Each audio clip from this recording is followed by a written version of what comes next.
Hi, today I am going to be talking about creativity. I'm going to be talking about art and how that intersects with capitalism and the things that I have been doing in my own creative practice to disentangle myself from a lot of the narratives around art and creativity and really fall in love with art again. And I just wanted to say before I start this video that this video is not intended just for artists specifically or people who do art in a professional capacity.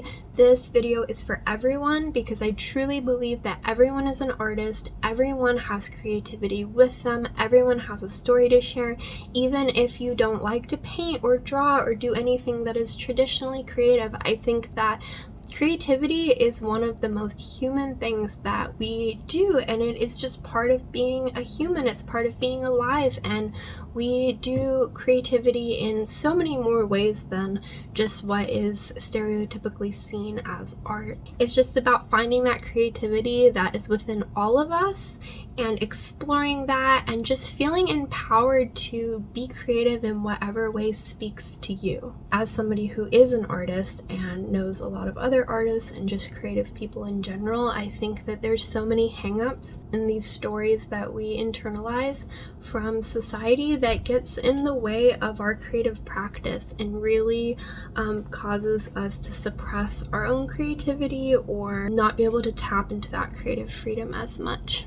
And so I think the first thing that has been really helpful for me is just reflecting on my own artistic journey and my own journey with creativity and reflecting on any of the stories or ideas that I might have internalized from society or any expectations that I've placed on myself when it comes to my own creative practice. Self-reflection is so important, and it's going to be different for everyone. We all have different stories that we've internalized, but I think that is really important because we get a lot of messages from teachers, from parents, from society telling us what is art and what's not art and what creativity is allowed and what's not allowed. And a lot of it is geared towards profitability because of capitalism.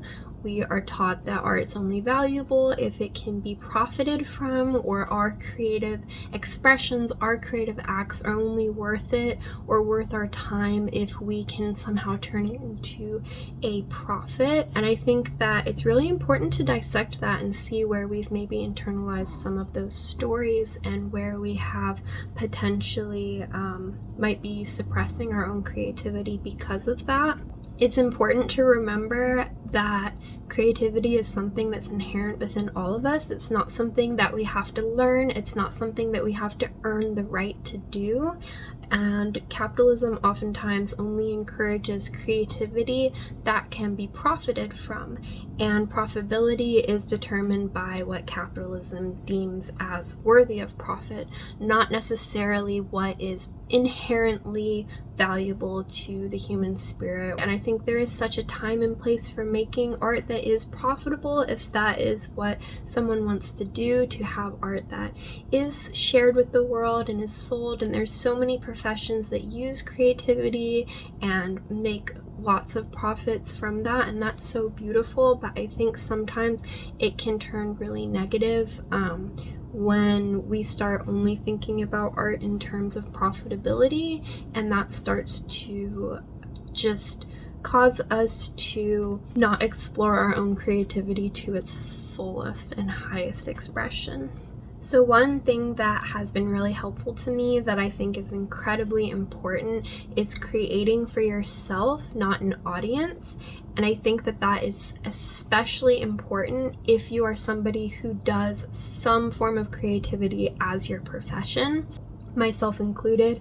I think it's so important to have a creative practice that is not rooted in gaining any sort of monetary value or anything that is related to your professional work. I think it's so important to create intentional time and intentional space just for creating for the sake of creativity, not making anything that is content for social media or for your portfolio or for selling online or putting in a gallery or doing as freelance work or anything like that. I think it's so important to have some form of creative work and creative hobby that is just for you.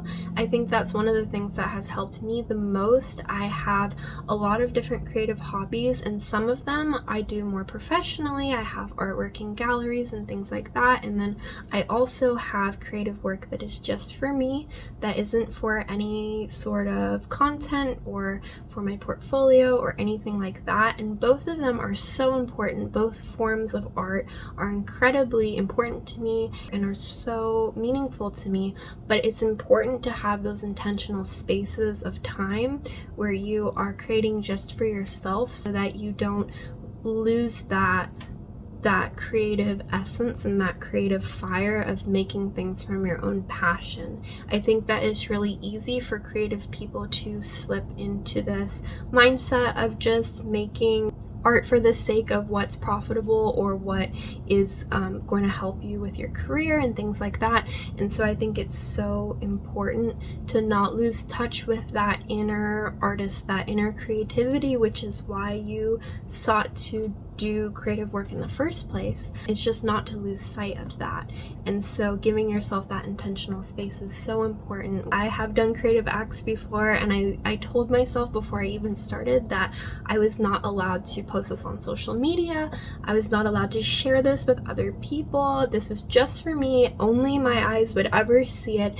And getting in the practice of doing that helped me to detach from the outcome and to detach from any ideas that I had placed on myself and expectations for how it had to turn out or how the work had to be. And it really gave me the freedom to just play around and to follow my own passions and exploration. And sometimes I do share them with other people. Sometimes I do share them on social media, but because I've built up that habit of continually giving myself space to just explore my own creativity for myself, it's helped me to hold on to that thread of inner creativity and that passion for creating just for the sake of creating, which is then spilled over and influenced all of my other creative work.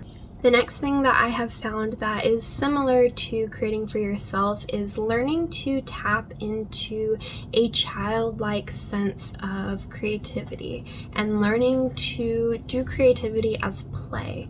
And I think that this is so important because if you look at children, if you watch children, or if you remember back when you were a child, children inherently know creativity. They inherently are in tune with their own creativity. If you watch children, you can see that they jump around and they dance and they sing and they make stories and they make up little games and they play things with each other and they color in coloring books. They color outside the lines and they don't even care. They paint with their fingers and they just enjoy the act of creation, the act of creativity. It's usually not until a few years later when they're a little bit older that we start to get these messages from society about art and how art should look and how art shouldn't look and how to be a good artist. And when we're very, very young, we don't have any of those subliminal messages yet. And so we're just freely creative. We're just fully in alignment with our own inner creativity. We're just playing and we're creating just for the sake of doing the thing. It doesn't matter if it's valuable. It doesn't matter if it's profitable. It doesn't matter what other people think because we're just in that flow state of creating for ourselves. And so getting back to that point, I think, is so important. Doing art as play is something that has been really helpful for me, and that can look like a lot of things. It can look like doing little crafts or painting with your fingers, or even thinking back to what types of creative acts you were drawn to as a child and maybe re-exploring them now and seeing if any of them bring up any creativity or anything in you, and just having fun playing with art. Art is not always serious. There is such a time and place for art that is serious. I have so much art that is so serious and it's so important to me, and that art is so valid.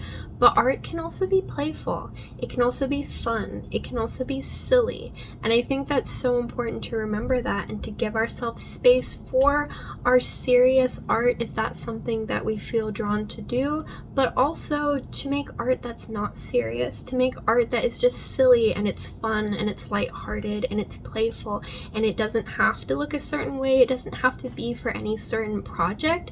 It's just making art for the fun of making things. So that leads into the next thing that has been really important for my own creative process and has been really helpful to me, which has been internalizing and reminding myself that you don't have to be good at something to enjoy it. Your perfection is not permission. You don't need to be perfect at something in order to be allowed to do it.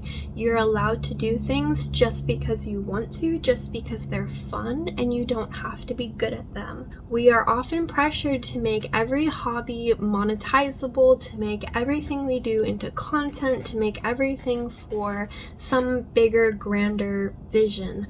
But it's so important to just do things because they're fun to do, because we have a passion for doing them, even if we're not good at them. I don't think that anyone needs to earn the title of artist. I think that everyone is allowed to do things just because they're fun, and that is just so healthy and important, and it's what humans have always been doing. If you look at like archaeology and you see way back in time to the earliest humans, and you see and look at the things that they made, it's always little rocks with faces painted on them and little things made out of clay, and humans have always just been creating things for the sake of creativity. It's just part of the way that we process, the way that we exist in the world. And so you don't have to be good at things in order to have fun with them. You can sing off key because you love singing. You can dance awkwardly because dancing is fun. You can doodle, you can color, you can make little crafts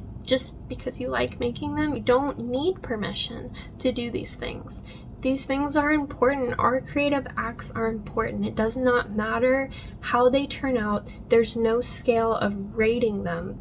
Just the act of being creative is important, and the act of creating is what matters. And that leads me to my next practice, which is to make ugly art. It is so fun. It is so important. Just set the intention to make ugly art and see what happens. You don't have to share it on social media. You don't have to show it to anyone. It can just be an experiment, and it can just be fun. Just tell yourself that it's allowed to turn out as silly as you want it to, as silly as can be, and just go in with the intention of making something ugly and just see how it turns out.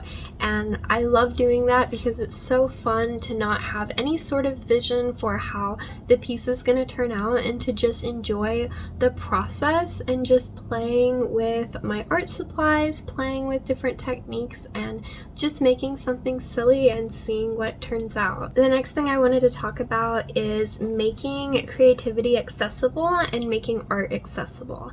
And a lot of times when we think about art, when we think about creativity, we think about those traditional forms of creativity like painting and drawing, and that's not something that is accessible to everyone, and that's not something that everyone wants to do. Not everyone wants to be a painter, not everyone wants to draw. But we still are creative even if we don't do those things. Creativity is in everything that we do. Cooking is creativity. Fashion is creativity. The way that we dress, the way that we style our hair is creativity. The way that we go outside and look at clouds or pick flowers can be creative. When we find a rock that we like and we take it home and we put it on our windowsill, that is creative. Gardening is creative. Journaling is creative. The way that we style our home is creative. Everything that we do can be a creative act. Just witnessing life is a creative act. Everything that we do can be woven into creativity. We can create a foundation of creativity in every facet of our lives. And so creativity is so much more than just painting and drawing. But we can still access creativity through the things that we're passionate about, through the things that light us up, through the things that we want to do. Art and creativity can be something so simple as cooking a meal, something so simple as growing a flower outside. And I think that's really important because everyone is so different and everyone likes different things and they have different abilities to do things, and creativity can look like anything because it's about following your own inner light. It's about following the things that you're passionate about, the things that you want to make, the things that light you up.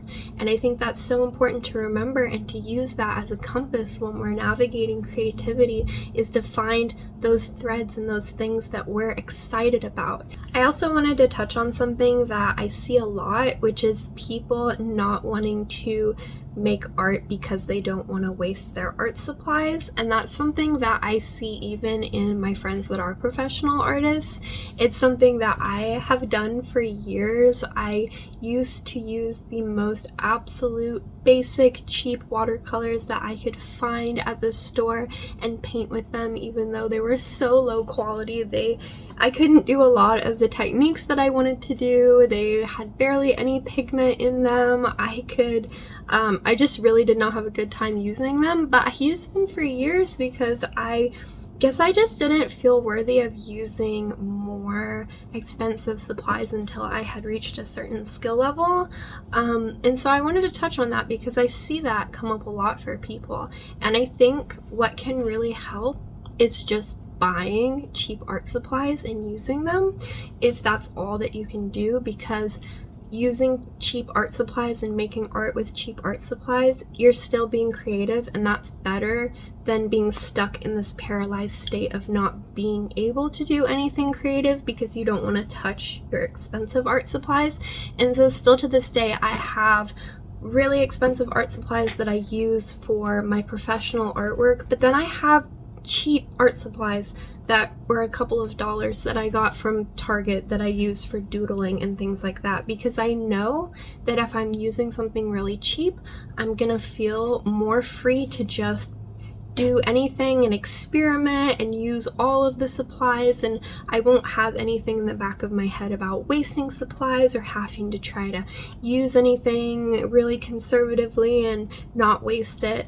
And so if you struggle with that, I would say just buy cheap art supplies and just make art with cheap art supplies, and maybe through the course of doing that, you'll build up your confidence to eventually be able to move on to more expensive art supplies. That's how it was for me, is eventually over time I just built up my own confidence enough to be willing to invest in more expensive art supplies. But if it's something that is stopping you from being creative, I would say to just use cheap art supplies, because at least you're being creative, and it's better than being stuck in that paralyzed state of wanting to make something but not making it because you don't want to use up your more expensive supplies. So I also really wanted to talk about creativity as connection with ourselves and with others, and creativity as community. A lot of times being an artist can be seen as such a solitary thing, and there are parts of being an artist that are solitary,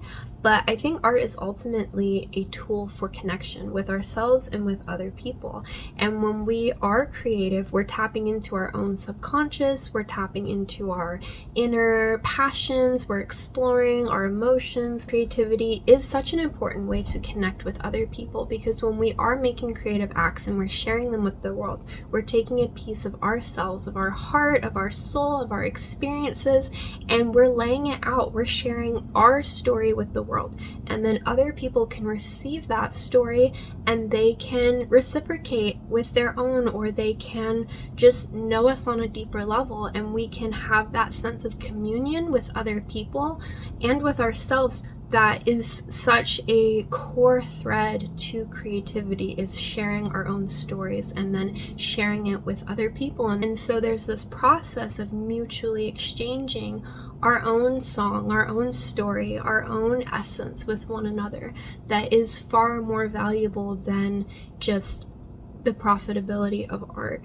And so I think that's really important to think about, is how we can connect deeper with other people and connect deeper with ourselves through our creative practice. And another point about art as connection, I think, is also art as community. And that can look like a lot of different things. It can look like getting your friends together for a monthly or a weekly meetup to paint together. It can look like joining an artist co-op in your city or creating an artist co-op in your city. It can look like writing letters to friends. It can look like so many different things, but when we take our creativity and we find ways to weave that into community, I think that's when we are really tapping into that pure essence of our creativity and finding ways to connect with one another through our creativity. And it can be a large scale thing like joining an artist co-op. It can be a very, very small thing like making something for a friend. And I think that just being aware of that and thinking about how we can use creativity to connect with others and to create communities that are based around creativity is really important, and is how we connect with creativity on a deeper level that is divested from capitalism and from a lot of those ideas that are pushed onto us about how creativity is supposed to look. I think the last thing I'm going to touch on in this video is just finding our own creative thread. I think we all have a creative thread inside of us, and that will look so different for everyone, but just make time and space to tap into that. What kind of things fill you up creatively? What kind of things excite you creatively? What kind of things do you want to do more, that you want to explore? What things make you feel really fulfilled to make? And what kind of things do you want to put out into the world? I think it's so important to explore that and to follow that inner light, that inner compass that tells us what things that we want to make and what things that we want to explore, and to just open up dialogue with that, and to not put expectations on ourselves of how our creative acts are supposed to look or how they're supposed to be, and to just follow the things that we feel passionate about and see where that takes us. So I really hope that you enjoyed this video. I am so happy that I got to share about this because this is a topic that is so important to me. I hope that it resonated, or some of it resonated, and if you take anything away from this video, I really hope that it is that you are a creative person. You are allowed to be creative in whatever way feels good to you. We are all artists, we are all creative, and I just hope that this video could maybe inspire you to just feel more free in your creativity and to tap into whatever creative acts you want to create. So thank you so much for watching. I will see you in another video, and thank you for being here.